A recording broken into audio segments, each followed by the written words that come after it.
Super bumper বডির ওনার আপনারা দেখতে পাচ্ছেন আমাদের প্রিয় পরিমণি। এই মুহূর্তে প্রায় শুটিং শেষ, এখন আমরা বাড়ি যাওয়ার পালা। চা খেয়ে বাড়ি যাবো। যাই হোক, আমরা এই মুহূর্তে আছি একটা রিসোর্টের নাম। হায় হায়, রোজার মধ্যে দিনে দুপুরে পরিমণির একই কাণ্ড। রোজা তো নয়, উল্টা আরো সবার সামনে প্রকাশ্যে বিস্কুট খাচ্ছে পরিমণি। পরিমণির কাণ্ড নিয়ে ব্যাপক সমালোচনা। নাই বলি শুটিং করলাম সারাদিন, আমাদের মজা ছিল বাড়ি। তবে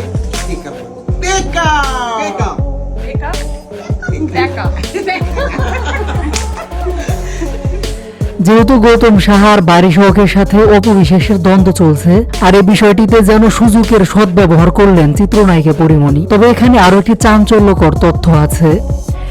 মূলত কোরিওগ্রাফার মাহফুজ কাদিরিকে নিয়ে সর্বপ্রথম মডেলিং করেন চিত্রনায়িকা পরিমণি। বিভিন্ন সময় পরিমণির সাথে এই কোরিওগ্রাফারকে দেখা যেত।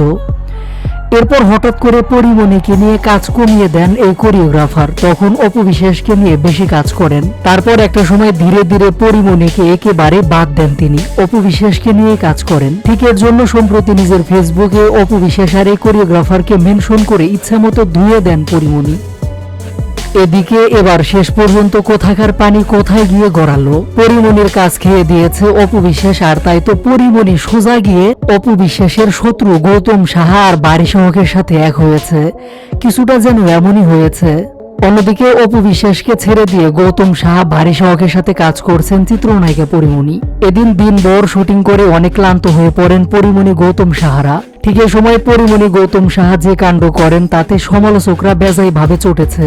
একদম দিনে দুপুরে পরিমণিকে দেখা যায় দুধ চা দিয়ে বিস্কুট খাচ্ছে। পরিমণির সাথে গৌতম সাহাকেও খেতে দেখা গেছে। এমন ভিডিও দেখে নেটিজেনরা রীতিমতো পরিমণিকে ধুয়ে দিয়েছেন। অনেকে বলছেন গৌতম সাহা হিন্দু, ঠিক আছে মানলাম, তাই বলে পরিমণি রোজা না রেখে এভাবে খাবে? আবার কেউ বা বলছেন মেয়েরা অনেক সময় পুরো রোজা রাখতে পারে না, হয়তো পরিমণি এর জন্য রোজা রাখতে পারছে না, এটা মানলাম। তাই বলে প্রকাশ্যে ক্যামেরা অন করে খেতে হবে, ঠিক এভাবে পরিমণিকে নিয়ে সমালোচনা করছেন অনেকে।